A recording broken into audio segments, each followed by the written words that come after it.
नमस्कार दोस्तों। आज हम आपके सामने एक ऐसी जगह लेके आए हैं जिसके बारे में जान के आप लाइक और कमेंट करना नहीं भूलेंगे, और अगर चैनल पर नए हो तो सब्सक्राइब ज़रूर करेंगे। तो शुरू करते हैं अपनी वीडियो। असम के गुवाहाटी से 40 किलोमीटर की दूरी पर स्थित है मयान गांव। इस गांव ने अपने अंदर इतने रहस्य दफन करे हुए हैं कि कोई आम इंसान इसे समझ ही नहीं सकता। जितना इसे समझने की कोशिश करेगा उतना ही इसमें उलझता चला जाएगा। जितना ये गांव हमें समझ में आया है उससे कहीं ज़्यादा भी हम आपको समझाने की कोशिश करेंगे। इस गांव का लिंक महाभारत काल से भी है। महाभारत में भीम के पुत्र घटोत्कच इस मयान गांव के राजा थे, और ऐसा माना जाता है कि घटोत्कच काले जादू में निपुण था। उन्होंने अपनी प्रजा को भी काला जादू सिखाया, और उनकी प्रजा ने भी बहुत अच्छे से काला जादू सीखा और उसमें महारत हासिल करी। और आज पीढ़ी दर पीढ़ी इस काले जादू की परंपरा को चलाया जाता है। और मयान गांव को इंडियाज़ ब्लैक मैजिक कैपिटल भी कहा जाता है।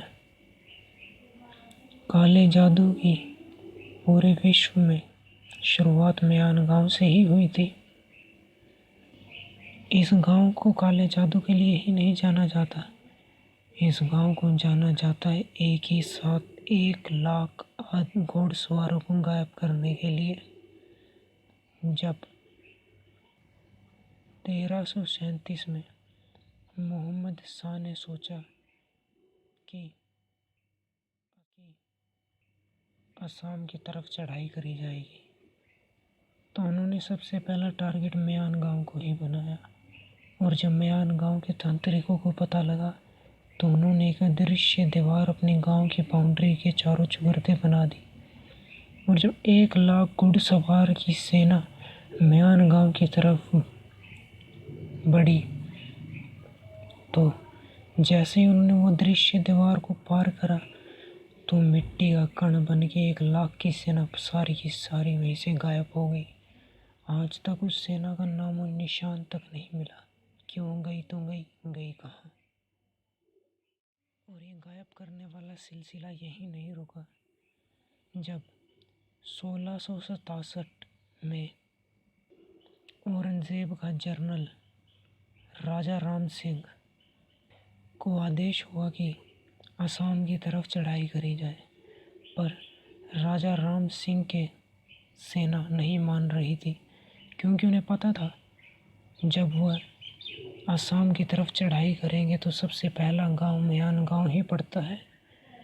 और राजा राम सिंह की सेना को यह भी पता था कि मयान गांव के लोग काले जादू में निपुण हैं, और उन्होंने पहले भी ऐसे कई चमत्कार किए हैं कि वो अपने काले जादू के ज़रिए पूरी 1 लाख की सेना गायब कर सकते हैं।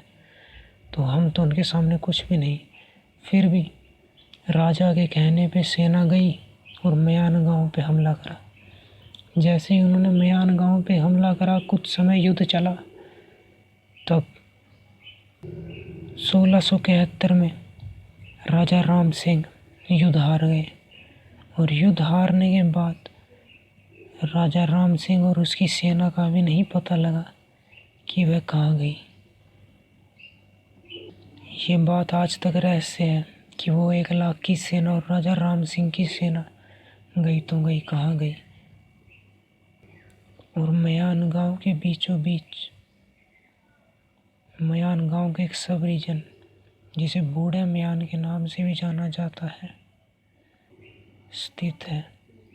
बूढ़े मयान के बीचों बीच एक शिव परिवार की एक ऐसी मूर्ति है जो तो ना किसी आम इंसान ने देखी है, ना उसका कभी पूजा करते वक्त प्रयोग किया है। और उसी मूर्ति से कुछ ही दूरी पर एक ऐसा तालाब है जिसका पानी किसी भी स्थिति में सूखता नहीं है। और उस तालाब के चारों ओर कुछ ऐसे मंत्र लिखे हुए हैं जिनके बारे में पढ़ के और जिनको पूरी अच्छी तरह से फॉलो करके कोई भी आम इंसान तंत्र विद्या में महारत हासिल कर सकता है। यही नहीं, मयान गांव के लोग कैसा कहते हैं कि जो उनके पूर्वज थे वो वहाँ के जानवर जैसे शेर, चीता, बाघ इत्यादि इन सभी जानवरों को अपने वश में कर सकते थे और जानवरों का रूप भी ले सकते थे। उनके पूर्वज हवा में उड़ सकते थे और किसी को भी अपने वश में कर सकते थे। आज भी मयान गांव का कोई ऐसा घर नहीं है जिस घर में काला जादू ना होता हो। वहाँ पर काले जादू का अच्छा प्रयोग भी होता है और बुरे कामों के लिए भी प्रयोग किया जाता है। और मयान गांव के लोग डॉक्टर भी हैं, किसी डिग्री से नहीं, अपनी तंत्र विद्या से। वो अपनी तंत्र विद्या का प्रयोग करके टूटी हुई हड्डी कुछ ही घंटों में जोड़ सकते हैं और आपकी गुम हुई चीज़ का भी पता लगा सकते हैं किसी फूल या फिर मेटल पीस के ज़रिए से। वो उस मेटल पीस या फिर फूल पे कुछ तंत्र मंत्र करेंगे और वो मेटल पीस और या फिर वो फूल ही खुद ही वहाँ जाएगा जहाँ से आपकी चीज़ गुम हुई है या फिर चोरी हुई है।